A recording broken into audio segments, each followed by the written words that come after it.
হযরত রাবিয়া বসরি রহমাতুল্লাহি আলাইহি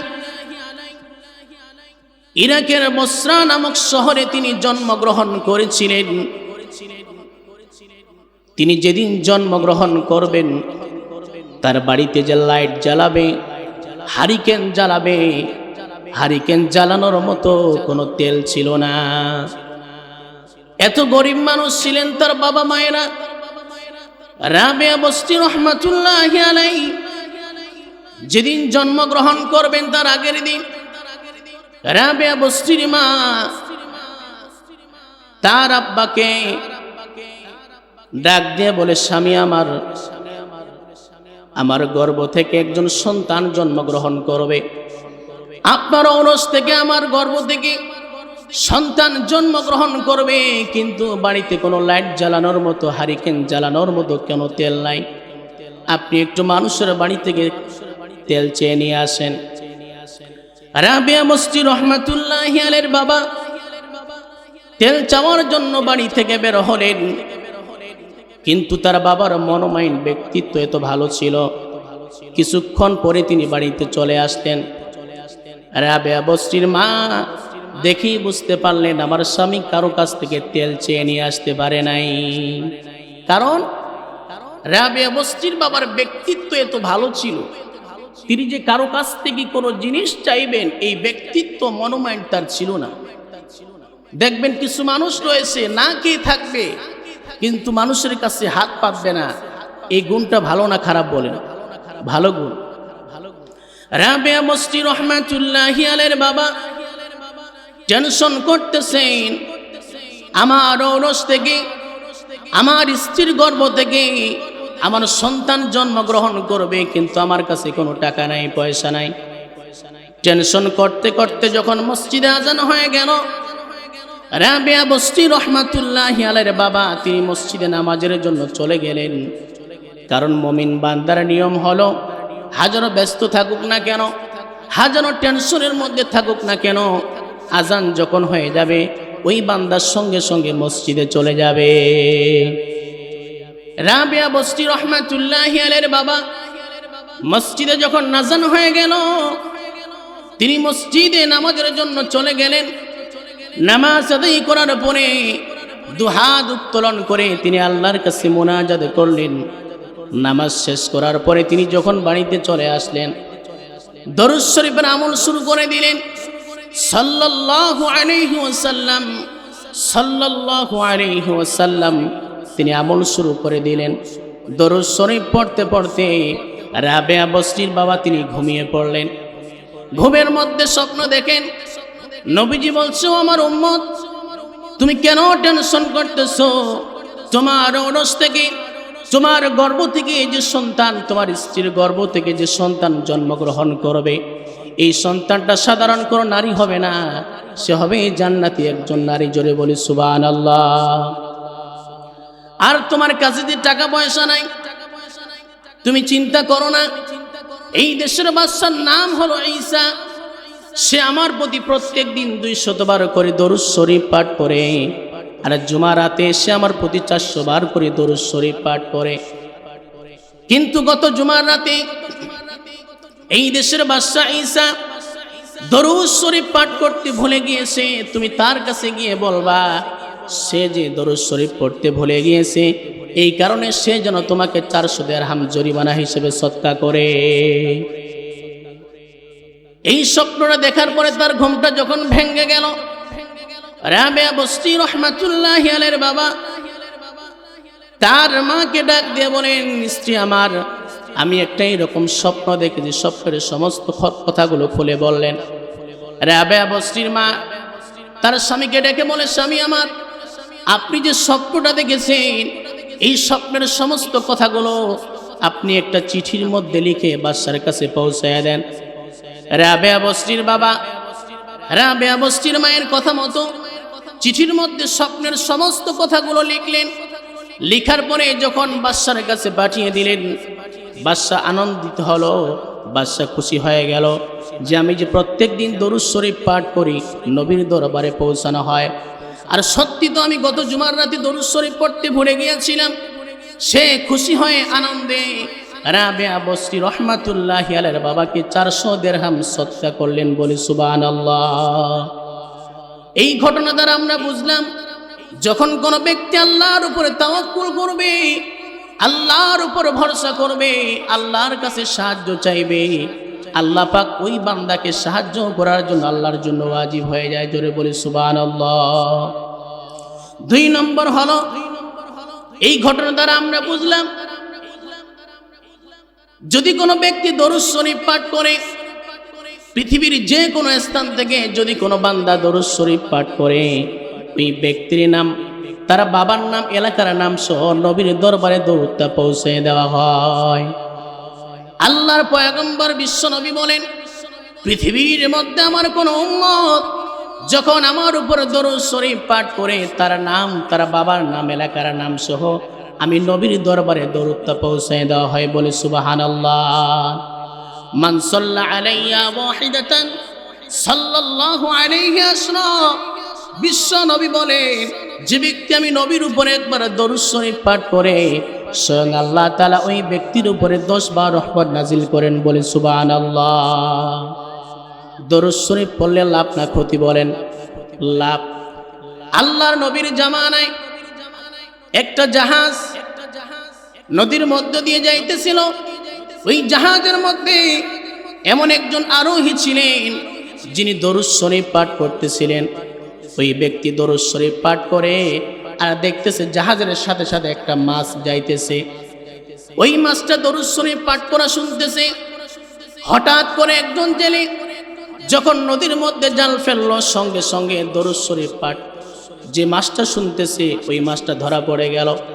ওই মাছটাকে বিক্রি করার জন্য যখন বাজারে নিয়ে গেছে, ঘটনাক্রমে আবু বকর সিদ্দিক রাদিয়াল্লাহু তাআলা আনহু তিনি বিশ্ব নবীকে তার বাড়িতে দাওয়াত করেছেন। চিন্তা করলেন, বাজারে সব থেকে দামি মাছটা, বড় মাছটা আজকে নিয়ে আসব, আজকে রান্না করে বিশ্ব নবীকে খাওয়াবো। যেই মাছটি দরুদ শরীফ পাঠ করা শুনেছিল আবু বকর সিদ্দিক রাদিয়াল্লাহু তাআলা আনহু, ওই মাছটাকে যখন বাজারে থেকে কিনে নিয়ে আসলেন, আসার পরে স্ত্রীকে বললেন, স্ত্রী, আজকে আমার বাড়িতে পৃথিবীর সর্বশ্রেষ্ঠ মেহমান বিশ্ব নবীকে দাওয়াত করেছি, মাছটা সুন্দর করে ধুয়ে কুটে রান্না করে তুমি প্রস্তুত করো, নবীজিকে খাওয়াবো। হযরত আবু বকর সিদ্দিক রাদিয়াল্লাহু তাআলা আনহু এই কথা বলার পরে তার স্ত্রী ওই মাছটাকে সুন্দর করে ধুয়ে কুটে রান্না করার জন্য যখন চুলার মধ্যে চড়াইয়া দিলেন, চড়াইয়া দেওয়ার সঙ্গে সঙ্গে চুলার আগুনটা সঙ্গে সঙ্গে নিভে গেল। যতবার দে ততবার নিভে যায়। এই ঘটনা যখন আবু বকর সিদ্দিক রাদিয়াল্লাহু তাআলা আনহু নবীর কাছে বর্ণনা করলেন, নবীজি বলছেন, ও আবু বকর, এই মাছটা একজন ব্যক্তি দরুদ শরীফ পাঠ করতেছিল, দরুদ শরীফ পাঠ করা শুনেছি, যার কারণে আল্লাহ রাব্বুল আলামিন এই মাছটাকে দুনিয়ার আগুন কেন, জাহান্নামের আগুন পর্যন্ত হারাম করে দিয়েছে, বলি সুবহানাল্লাহ। আমার ভাইরা, আমার বন্ধুগণ, যদি একটা মাছ দরুদ শরীফ পাঠ করা শুধু শুনেছে, তার কারণে যদি তার জন্য দুনিয়ার আগুনকে আল্লাহ হারাম করে দেন, যে বান্দা নবীর উপর দরুদ শরীফ পাঠ করবে, আল্লাহ পাক তার জন্য জাহান্নামের আগুন হারাম করে দিতে পারেন কি পারেন না? বলেন, অবশ্যই পারেন। এই জন্য নবীজি বলেন, আমার উম্মতেরা, যে উম্মত আমার উপর বেশি বেশি দরুদ শরীফ পাঠ করবে, কিয়ামতের দিন ওই বান্দার জন্য সুপারিশ করা আমি নবীর জন্য ওয়াজিব হয়ে যাবে, বলি সুবহানাল্লাহ।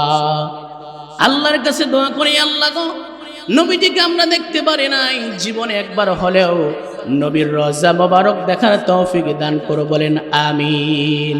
ভালোবাসার জায়গা মদিনা, ভালো লাগার জায়গা মদিনা, এত সুন্দর জায়গা কোথাও দেখি না, এত সুন্দর জায়গা কোথাও দেখি না, সাজিয়েছেন দয়াল রব্বানা, ভালো লাগার জায়গা মদিনা।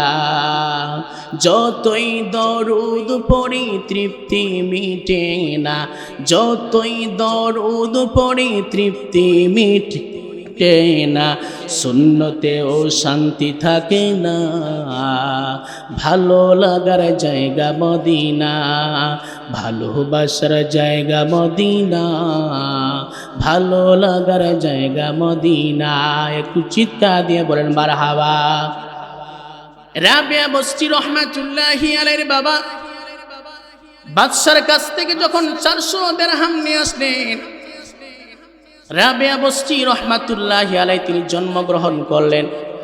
কিছুদিন পরে বসরা শহরে দুর্ভিক্ষ দেখা দিল। দুর্ভিক্ষের কারণে রাবেয়া বস্তি রহমাতুল্লাহি আলাইহির বাবা ইন্তেকাল করলেন। ইন্তেকাল যখন করলেন তিনি বাবা হারা হয়ে গেলেন, এখন শুধু তার মা আছে। আস্তে আস্তে যখন বড় হলেন, রাবেয়া বস্তি রহমাতুল্লাহি আলাইহির মাও দুনিয়া থেকে বিদায় নিয়ে গেলেন। বাবা দুনিয়া থেকে বিদায় নিয়ে গেল, মাও দুনিয়া থেকে যখন বিদায় নিয়ে গেল, এবার তিনি এতিম হয়ে গেলেন। ওই সময় একজন ব্যক্তি হযরতে রাবেয়া বস্তি রহমাতুল্লাহি আলাইহিকে একজন মালিকের কাছে বিক্রি করে দিল। ওই সময় গোলামবাদীর প্রচলন ছিল। রাবেয়া বস্তি রহমাতুল্লাহি আলাইহিকে যখন একজন মালিকের কাছে বিক্রি করে দেওয়া হলো, তখন তিনি বাদী হয়ে গেলেন, একটা মালিকের বাদী হয়ে গেলেন। কিতাবের মধ্যে আসে হযরতে রাবেয়া বস্তি রহমাতুল্লাহি আলাইহি সারাদিন পরিশ্রম করার পরে রাতের বেলা তিনি ঘুমাতেন না, রাতের বেলা দাঁড়িয়ে দাঁড়িয়ে তিনি তাহাজ্জুদের নামাজ আদায় করতেন। বলে সুবহানাল্লাহ।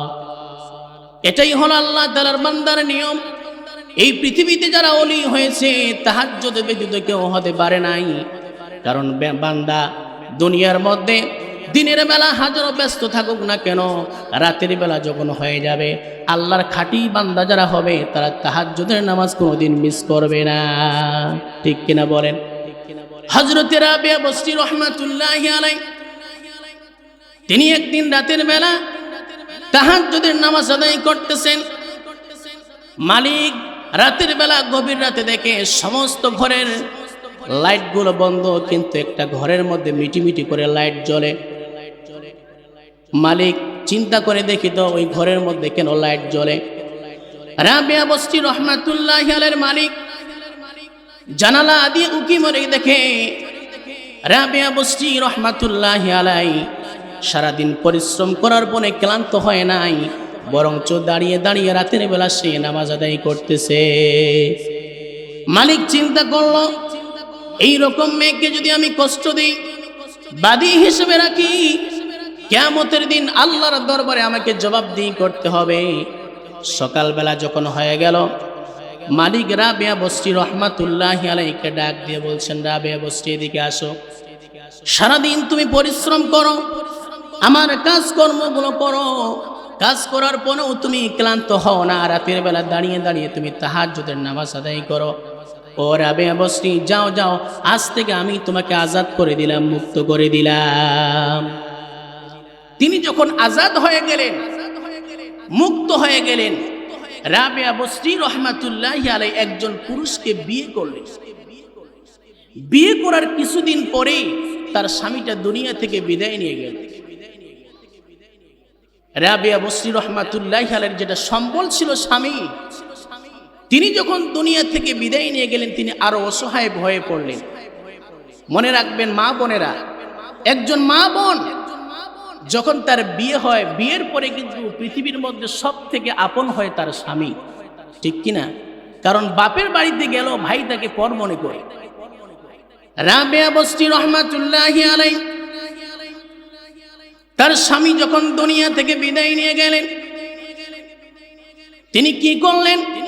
ইবাদতের মাত্রা আরো বাড়িয়ে দিলেন। আমরা যখন বেশি কষ্ট পাই, দুঃখ পাই, সমাজের মধ্যে কিছু মানুষ আছে এই কষ্টকে দূর করার জন্য নেশা পান করে, মদ খায়, ইয়াবা খায়। কিন্তু রাবেয়া বস্তি রহমাতুল্লাহি আলাইহি তিনি কষ্ট পাওয়ার পরে এগুলো পান করেন নাই, ইবাদতের মাত্রা তিনি বাড়াইয়া দিলেন। হযরতে রাবেয়া বস্তি রহমাতুল্লাহি আলাইহি যখন ইবাদতের মাত্রা বাড়াইয়া দিলেন, বসরা শহরে তার সুনাম ছড়িয়ে পড়ল যে বসরা শহরের মধ্যে এমন একজন আবেদা সালেহা নারী আছে। ওই সময়ে ওই বসরা শহরের মধ্যে আরেকজন বুজুর্গ ছিল, যার নাম হলো হাসান বসরি রহমাতুল্লাহি আলাইহি। হাসান বসরি রহমাতুল্লাহি আলাইহি চিন্তা করলেন, এই রকম দিনদার মেয়েকে যদি আমি বিয়ে করতে পারি আমার জীবনটা ধন্য হয়ে যাবে। কারণ নবীজি বলেন আদ-দুনিয়া কুল্লুহা মাতা' ওয়া খায়রু মাতা'id দুনিয়া আল মারআতুস সালিহা। দুনিয়ার মধ্যে যতগুলো সম্পদ রয়েছে সবথেকে শ্রেষ্ঠ সম্পদ হলো নেককার নারী। স্ত্রী যদি ভালো হয় দেখবেন পরিবারটা হবে জান্নাতের টুকরা, আর স্ত্রী যদি খারাপ হয় পরিবারটা হয় জাহান্নামের টুকরা। ঠিক কিনা বলেন? এই জন্য আল্লাহর নবী বলেন যখন তোমরা বিয়ে করবে চারটা জিনিস দেখে বিয়ে করবে। তুনকাহুল মারআতু লিআরবাইন ওয়ালিমালিহা ওয়ালিহাসাবিহা ওয়ালিজামালিহা ওয়ালিদীনিহা ফাদফার লিযাতিদ্দীন। নবীজি বলেন তোমরা যখন বিয়ে করবে মেয়েদের চারটা জিনিস দেখে বিয়ে করবে। নাম্বার 1 সম্পদ দেখে বিয়ে করবে। নাম্বার 2 হলো জামালিহা সৌন্দর্য দেখে বিয়ে করবে। নাম্বার 3 হলো বংশ দেখে বিয়ে করবে। নাম্বার 4 হলো দিনদারি দেখে বিয়ে করবে। এই চারটার মধ্যে তোমরা দিনদারিকে বেশি প্রাধান্য দিবে। কিন্তু আমরা এখন বর্তমান সময়ে কোনটাকে প্রাধান্য দেই? সুন্দর যদি হয়, মেয়ের চামড়া যদি ফর্সা হয় বলে ওকেই বিয়ে করতে হবে। ঠিক কিনা? আগে দেখি মেয়েটা টিকটক করতে জানে কিনা। মনে রাখবেন যুবকেরা, টিকটক বলা নারীকে যদি কোনো ব্যক্তি বিয়ে করে, কোনো পুরুষ বিয়ে করে, তার পেট থেকে যত সন্তান হবে সব কিন্তু টিকটক ওয়ালা বের হবে। ঠিক কিনা? তার পেট থেকে যত সন্তান বের হবে সমস্ত সন্তান হবে ডিপজল, সাকিব খান আর সালমান শাহ। ঠিক কিনা? আর দিনদার মেয়েকে যদি আপনি বিয়ে করেন ফাদফার লিযাতিদ্দীন, দিনটাকে যদি বেশি প্রাধান্য দেন, তার পেট থেকে যত সন্তান বের হবে সমস্ত সন্তান হবে রাবেয়া বসরির মতো আল্লাহর ওলি। ঠিক কিনা বলেন? আর ছেলেকে যদি আপনার মেয়েকে যে ছেলের সঙ্গে বিয়ে দিবেন ছেলের দুইটা জিনিস দেখতে হবে। কয়টা জিনিস? একটা হলো কর্মঠ আর একটা হলো চরিত্রবান। সব থেকে ভালো হলো আপনি যে ছেলের সঙ্গে আপনার মেয়েটাকে বিয়ে দিবেন ওই এলাকায় গিয়ে ইমাম সাহেবকে আগে জিজ্ঞেস করবেন, হুজুর আমি অমুক ছেলের সঙ্গে আমার মেয়েটাকে বিয়ে দিতে যাচ্ছি, ছেলেটা কি নামাজ পড়ে কিনা। নামাজ যদি পড়ে, আল্লাহ পাক বলেন ইন্নাস সালাতা তানহা আনিল ফাহশাই ওয়াল মুনকার, নিশ্চয়ই নামাজ মানুষকে সমস্ত অশ্লীল কাজ থেকে হেফাজত করে। যে যুবক নামাজ পড়বে সে কোনোদিন মদখোর গাঁজাখোর হতে পারে না। ঠিক কিনা? হাসান বসরি রহমাতুল্লাহি আলাইহি চিন্তা করলেন রাবেয়া বসরির মতো নারীকে যদি আমি বিয়ে করতে পারি আমার জীবনটা ধন্য হয়ে যাবে। হাসান বসরি রহমাতুল্লাহি আলাইহি রাবেয়া বসরিকে প্রস্তাব দিলেন, রাবেয়া বসরি আমি তোমাকে বিয়ে করতে চাই। রাবেয়া বসরি রহমাতুল্লাহি আলাইহি বললেন, ও হাসান বসরি আপনি আমাকে বিয়ে করতে চেয়েছেন ভালো, তবে আমার 4টা শর্ত আছে। এই 4টা শর্ত যদি পূরণ করতে পারেন তাহলে আমি আপনার সাথে বিয়েতে বসবো। 1 নম্বর শর্ত হলো আমার যখন মৃত্যু হয়ে যাবে, মৃত্যুর পর আমাকে যখন কবরে রাখা হবে, যখন 2 জন ফেরেশতা আসবে আমাকে জিজ্ঞেস করবে মার রব্বুকা ওয়া মা দীনুকা ওয়া মা নাবিয়ুকা, তোমার রব কে, তোমার দিন কি, তোমার নবী কে। এই 3টি প্রশ্নের জবাব দিতে পারবো কিনা আপনি আমাকে উত্তর দেন। হাসান বসরি রহমাতুল্লাহি আলাইহি বলেন, ও রাবেয়া বসরি আমার মৃত্যুর পরে আমি প্রশ্নের জবাব দিতে পারবো কিনা এটাও তো আমি জানি না, তোমার প্রশ্নের জবাব তুমি দিতে পারবে কিনা এটাও তো আমি জানি না। রাবেয়া বসরি বলে ঠিক আছে, 2 নম্বর প্রশ্ন হলো আপনি বলেন তো কিয়ামতের দিন বান্দার ডান হাতেও আমলনামা আসবে, বাম হাতেও আমলনামা আসবে। যাদের ডান হাতে আমলনামা আসবে ফাআম্মা মান ثقلت موازينه فهو في عيشة راضية وأما من خفت موازينه فأمه هاوية। ডান হাতে যাদের আমলনামা আসবে তারা হবে জান্নাতি, আর বাম হাতে যাদের আমলনামা আসবে তারা হবে জাহান্নামী। আপনি বলেন তো আমার ডান হাতে আমলনামা আসবে নাকি বাম হাতে আমলনামা আসবে? হাসান বসরি বলে এই প্রশ্নের জবাব আমি দিতে পারবো না।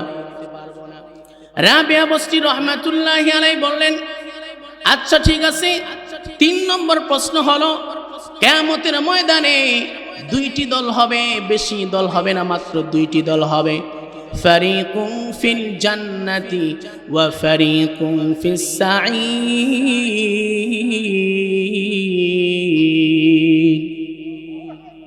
দল হবে 2টা, একটা হবে জান্নাতি আরেকটা হবে জাহান্নামী। আপনি আমাকে জবাব দেন, আমি জান্নাতি হব নাকি জাহান্নামী হব? হাসান বসরি বলে এই প্রশ্নের জবাব তো আমি দিতে পারবো না। রাবিয়া বসরি রহমাতুল্লাহি আলাইহি বললেন, আচ্ছা ঠিক আছে, 4 নম্বর প্রশ্ন হলো কিয়ামতের ময়দানে বান্দাদের যখন জান্নাতীদের জান্নাতের ফয়সালা হয়ে যাবে, জাহান্নামীদের জাহান্নামের ফয়সালা হয়ে যাবে, পুলসিরাত যে পার হবে, পুলসিরাত হবে চুলের থেকে চিকন, হীরার থেকে ধার হবে বেশি। এই পুলসিরাত আমি পার হতে পারবো কিনা? হাসান বসরি রহমাতুল্লাহি আলাইহি বলেন এই প্রশ্নের জবাব তো আমি দিতে পারবো না। রাবিয়া বসরি বলেন, 4টা প্রশ্ন আপনাকে করলাম, একটা প্রশ্নের জবাব আপনি দিতে পারলেন না। আমি যখন রাতের বেলা ঘুমাই এই টেনশনে আমার ঘুম ধরে না, আমি আপনাকে বিয়ে করে রাতের বেলা কেমনে ফুর্তি করব? আরেকটা বর্ণনা আসছে রাবিয়া বসরি রহমাতুল্লাহি আলাইহি তিনি হাসান বসরি রহমাতুল্লাহি আলাইহিকে বিয়ে করেছিলেন। তবে বিয়ে করার পরে রাতের বেলা রাবিয়া বসরি রহমাতুল্লাহি আলাইহি যখন ইবাদত করতেন, আগে স্বামীকে বলতেন, স্বামী আমাকে কি আপনার কাছে কোনো প্রয়োজন আছে কিনা? যদি প্রয়োজন থাকতো তাহলে প্রয়োজন পুরা করতেন। কারণ একজন নারী যতই আল্লাহর ওলি হোক না কেন, স্বামীকে অসন্তুষ্ট রেখে কোনোদিন যতই আমল করুক না কেন, তার আমল আল্লাহর দরবারে গ্রহণযোগ্য হবে। নারীর কাছে সব থেকে দামি হলো তার স্বামী। কে? স্বামী। আল্লাহর পয়গম্বর বিশ্ব নবী তিনি একবার পাহাড়ি এলাকায় গেলেন, পাহাড়িয়া উট এসে বিশ্ব নবীর পায়ে সেজদা করলো। সাহাবায়ে কেরাম বলছেন, নবীজি উটদের কত সৌভাগ্য, তারা আপনার পায়ে সেজদা করলো, আপনি যদি আমাদেরকে অনুমতি দেন আমরাও আপনাকে সেজদা করি।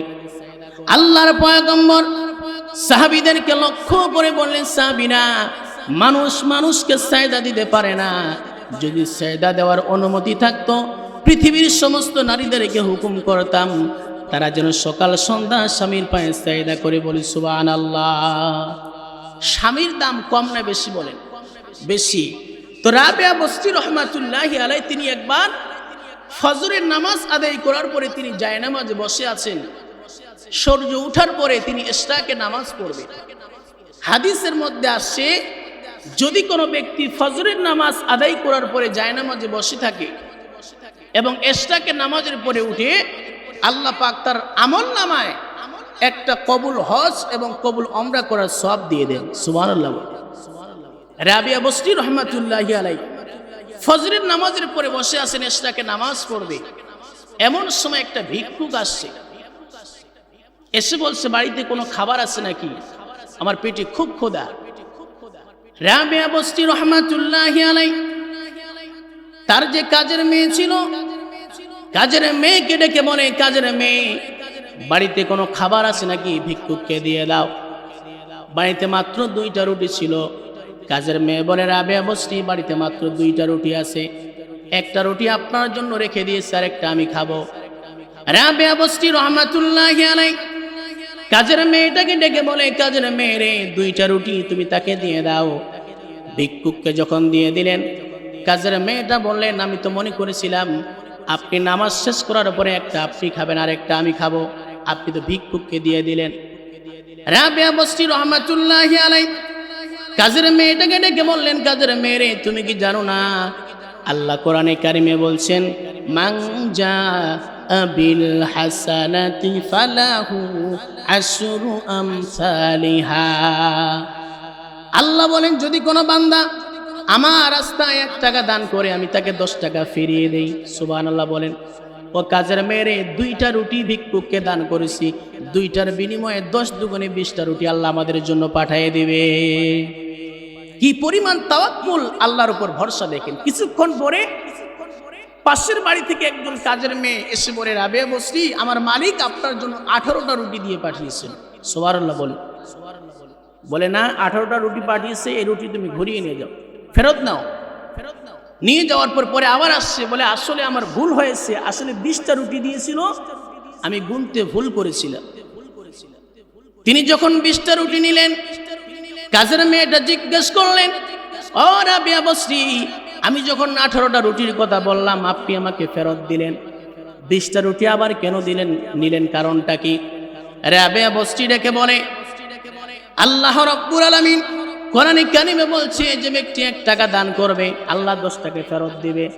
আমি আজকে সকালবেলা ভিক্ষুককে 2টা রুটি দান করার কারণে আমার বিশ্বাস, আল্লাহ আমার জন্য 18টা রুটি পাঠাবে না, পাঠালে 20টা রুটি পাঠাবে। সুবহানাল্লাহ। কি পরিমাণ তাওয়াক্কুল ছিলেন। রাবেয়া বসরি রাহমাতুল্লাহি আলাইহি যখন মৃত্যুবরণ করলেন, মৃত্যুর পরে তার কাজের মেয়েটা, তার বাদীটা স্বপ্নে দেখেন তিনি জান্নাতের মধ্যে ঘোরাফেরা করতেছেন। বাদীটা লক্ষ্য করে বলে স্বপ্নের মধ্যে, ও রাবেয়া বসরি, আল্লাহ আপনার সঙ্গে কেমন আচরণ করেছেন? রাবেয়া বসরি বলে, আল্লাহ তাআলা আমার পিছনে সব গুনাহগুলো মাফ করে দিয়েছেন এবং আমাকে জান্নাত দান করেছেন। তবে একটি কথা হলো, আমি যখন মৃত্যুবরণ করি, আমাকে যখন কবরে রাখা হয়, 2 জন ফেরেশতা যখন আমার কাছে আসছে, আমাকে জিজ্ঞেস করতেছে, আমার রব্বুকা ওয়া মা দীনুকা ওয়া মা নাবিয়ুকা, তোমার রবকে, তোমার দিন কি, তোমার নবীকে? ফেরেশতা যখন এই 3টে আমাকে প্রশ্ন করলো, আমি তখন তাদেরকে উল্টো প্রশ্ন করলাম, তোমরা কোথায় থেকে আসছো? বলে আসমান থেকে। আসমান থেকে দুনিয়াতে আসতে কত সময় লাগবে? বলে 500 বছরের রাস্তা। তখন আমি তাদেরকে বললাম, তোমরা আসমান থেকে দুনিয়ার মধ্যে আসছো, 500 বছরের রাস্তা, তবুও তোমরা আল্লাহকে ভুলো নাই। আর আমি রাবেয়া বসরি সারা জীবন আল্লাহ আল্লাহ জপলাম, 3.5 হাত মাটি নিচে যাওয়ার পরে কি আমি আল্লাহকে ভুলে যেতে পারি? সুবহানাল্লাহ। কি পরিমাণ নেককার নারী ছিলেন, যেই নারী মৃত্যুর 1200 বছর হয়ে গেছে, আজ পর্যন্ত পৃথিবীর প্রত্যেকটা মুসলমান কান্ট্রি জানে, মুসলমানেরা জানে যে রাবেয়া বসরি নামক একজন নেককার নারী ছিলেন। ঠিক কিনা?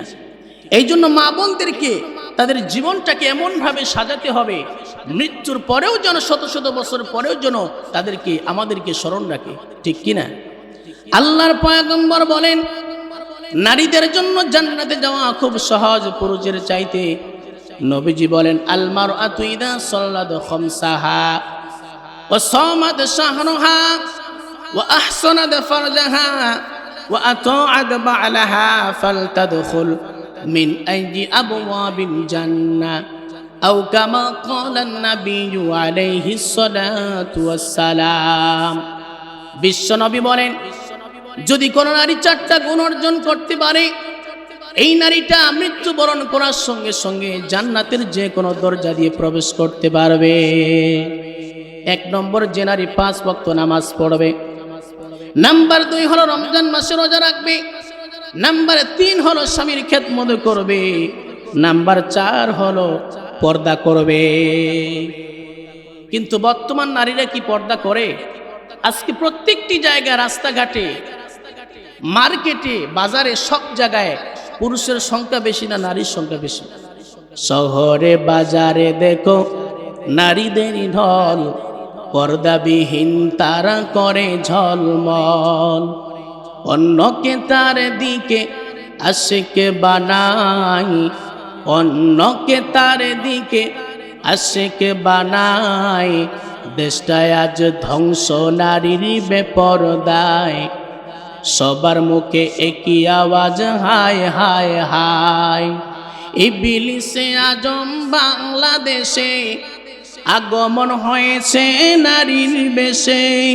দলে দলে নিয়া নারী মেলা মিলাই, পার্কে বসিয়া ওরা মেলা বিলাই। দেশটায় আজ ধ্বংস নারীর বেপরদায়। কথা কোন ঠিক কিনা?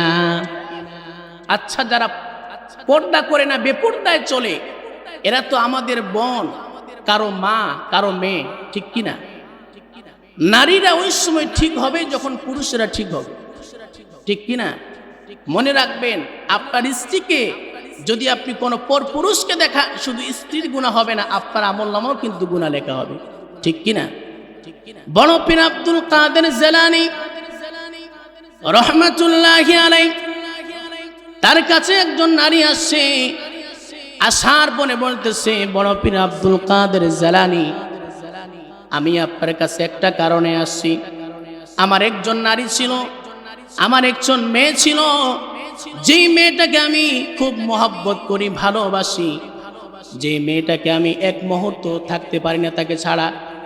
আমার সেই মেয়েটা কয়েকদিন আগে মৃত্যুবরণ করেছে। এই মেয়েটাকে আমি এত ভালোবাসি, সারাদিন আমি মানুষের বাড়িতে কাজকর্ম করে যখন বাড়িতে আসি, আমার মেয়েটার চেহারার দিকে তাকালে আমার সব কষ্টগুলো নিবারণ হয়ে যায়। আমার মেয়েটা কয়েকদিন আগে মারা গিয়েছে। আপনি আমাকে এমন একটা আমলের কথা বলে দেন, যে আমলটা করলে আমার মেয়েটাকে স্বপ্নের মধ্যে আমি দেখতে পারবো। এই কথা যখন বললেন, বড় পীর আব্দুল কাদের জিলানী মহিলাকে লক্ষ্য করে বলছে, হে আল্লাহর বান্দি, শোনো, তুমি বাড়িতে গিয়ে সূরা তাকাসুরের আমল বেশি বেশি করবে, হয়তোবা এর ওসিলা করে আল্লাহ পাক তোমার মেয়েটাকে স্বপ্নের মধ্যে তোমাকে দেখায় দিবেন। বাড়িতে গিয়ে তুমি সূরা তাকাসুর বেশি বেশি তেলাওয়াত করবে। আলহাকুমুত তাকাসুর হাত্তা যুরতুমুল মাকাবির। মহিলা সেখান থেকে যখন বাড়িতে চলে গেলেন, বাড়িতে যাওয়ার পরে আব্দুল কাদের জিলানী রহমাতুল্লাহি আলাইহির কথা মতো তিনি সূরা তাকাসুরের আমল শুরু করে দিলেন। পড়তে পড়তে যখন রাত হয়ে গেল, ঘুমিয়ে পড়লেন। স্বপ্নের মধ্যে দেখেন ওই মহিলা অজানা গন্তব্যের দিকে তিনি রওনা হয়েছেন। যেতে যেতে লক্ষ্য করে দেখলেন বিশাল বড় একটা লাইট। কাছে গিয়ে দেখে এটা লাইট নয়, জাহান্নামের উত্তপ্ত আগুন। এই আগুনের মধ্যে একজন মেয়েকে ঝুলন্ত অবস্থায় ফেরেশতারা রেখেছে। ওই আল্লাহর বান্দি কাছে গিয়ে দেখে যেই মেয়েটাকে জাহান্নামের উত্তপ্ত আগুনের মধ্যে ঝুলন্ত অবস্থায় রেখেছে আর ফেরেশতারা পিটাচ্ছে, এই নারীটাই মেয়েটা, অন্য কেউ নয়, এটাই হলো তার মেয়ে। এই দৃশ্য দেখার পরে ওই মহিলা কান্না শুরু করেছে, আর তার মেয়েটা বলতেছে, মা তুমি আমাকে জাহান্নাম থেকে বাঁচাও। মেয়েটাও কান্না করে, তার মাটাও কান্না করে। আমার ভাইয়েরা, আমার বোনেরা, একজন বাবা মা সন্তানকে যতই বাড়ি থেকে তাড়িয়ে দেখ না কেন, তাড়িয়ে দেওয়ার পরে যদি বাবা মা শুনতে পায় তার সন্তানটা বিপদে পড়েছে, মুসিবতে পড়েছে, এমন কোনো বাবা নাই, মা নাই, সন্তানের বিপদে এগিয়ে আসবে না, ঠিক কিনা? ওই মহিলা তখন কি করলেন, স্বপ্নটা তারা যখন ভেঙে গেল, সকালবেলা কাঁদতে কাঁদতে আব্দুল কাদের জিলানী রহমাতুল্লাহি আলাইহির কাছে গিয়ে বলছেন, বড় পীর আব্দুল কাদের জিলানী, আমি কয়েকদিন আগে আপনার কাছে যে এসেছিলাম, আমার মেয়েটাকে কি আমল করলে আমি স্বপ্নের মধ্যে দেখতে পাবো? আপনি যে আমলের কথা আমাকে বলেছিলেন, ওই আমলটা করার কারণে আমি স্বপ্নের মধ্যে আমার মেয়েটাকে দেখেছি। আমার মেয়েটাকে জাহান্নামের ফেরেশতারা জাহান্নামের উত্তপ্ত আগুনের মধ্যে ঝুলন্ত অবস্থায় রেখে তাকে পিটাইতেছে। আব্দুল কাদের জিলানী রহমাতুল্লাহি আলাইহি মহিলাকে লক্ষ্য করে বলছে, মহিলা, তোমার সন্তান, তোমার মেয়েটা কি পর্দা করতো নাকি? বলে না, পর্দা করতো না। কোরআনের শিক্ষা দিয়েছিলে? বলে না, দেয় নাই। তুমি তো তোমার মেয়েটাকে নিজেই জাহান্নামের ভিতরে রাখছো। কোরআনের শিক্ষা না দেওয়ার কারণে, তোমার সন্তানকে পর্দা না করানোর কারণে তুমি তো নিজেই জাহান্নামের মধ্যে রাখছো। এবার তুমি বাড়িতে যাও, তুমি নিজেই জাহান্নাম থেকে বাঁচো। মহিলা যখন বাড়িতে চলে গেলেন, যাওয়ার পরে আব্দুল কাদের জিলানী রহমাতুল্লাহি আলাইহি তিনি রাতের বেলা স্বপ্নে দেখেন জান্নাতের মধ্যে ঘোরাফেরা করতেছেন। তিনি নিজেই জান্নাতের মধ্যে ঘোরাফেরা করতেছেন, আর তার সামনে একটা নারী এসে পড়ল। ওই নারীটা তাকে সালাম দিল, আসসালামু আলাইকুম ওয়া রাহমাতুল্লাহ। আব্দুল কাদের জিলানী রহমাতুল্লাহি আলাইহি মেয়েটাকে লক্ষ্য করে বলে, মেয়ে শোনো, তুমি কে? তোমার পরিচয় কি? মেয়েটা ডাক দিয়ে বলে, আব্দুল কাদের জিলানী, কয়েকদিন পূর্বে যে মহিলা আপনার কাছে এসেছিল, আপনি যাকে সূরা তাকাসুরের আমল শিখিয়ে দিয়েছিলেন, আমি হলাম তার মেয়ে, তার সন্তান। আব্দুল কাদের জিলানী রহমাতুল্লাহি আলাইহি তিনি তখন কি করলেন, ওই মেয়েটাকে লক্ষ্য করে বললেন, ও মেয়ে শোনো, তোমার মা তো কয়েকদিন পূর্বে তোমাকে জাহান্নামের মধ্যে দেখেছিল, কিন্তু আমি তো এখন দেখতেছি তুমি জান্নাতের মধ্যে আসো। তোমার মা স্বপ্ন সত্য দেখেছে না, আমি দেখতেছি সত্য। ওই মেয়েটা লক্ষ্য করে বলে, আব্দুল কাদের জিলানী, আমার মা স্বপ্ন সত্য দেখেছিলেন, আপনিও দেখতে পাচ্ছেন। কয়েকদিন পূর্বে আমি জাহান্নামের মধ্যে ছিলাম। আমি জাহান্নামের মধ্যে যখন ছিলাম, আমার কবরের পাশ দিয়ে একজন তালিবে ইলম যাচ্ছিল। যাওয়ার সময় দরুদ শরীফ পাঠ করার পরে যখন আমার কবরের মধ্যে সব বক্সায় দিয়েছে, এর কারণে আল্লাহ রাব্বুল আলামিন আমার কবরের আযাব এবং আমার আশেপাশে যতগুলো কবর ছিল সমস্ত মানুষের কবরের আযাবকে মাফ করে দিয়েছেন। বলি সুবহানাল্লাহ। তাহলে আমার ভাইরা, আমার বোনেরা, আমরা যদি পর্দা না করি, পর্দা না করলে এর শাস্তি জান্নাত না জাহান্নাম? জাহান্নাম। আল্লাহ বলছেন, ইয়া আইয়ুহাল্লাযীনা আমানু কু আনফুসাকুম ওয়া আহলিকুম নার। হে ঈমানদারগণ, তোমরাও নিজেও জাহান্নাম থেকে বাঁচো, পরিবারের আহালদেরকেও তোমরা জাহান্নাম থেকে বাঁচাও। শুধু নিজে পর্দা করলে চলবে না, আপনার মেয়েটা যে পর্দাহীনা বেপর্দা ভাবে চলতেছে তাকেও পর্দা করানোর দরকার আছে না নাই?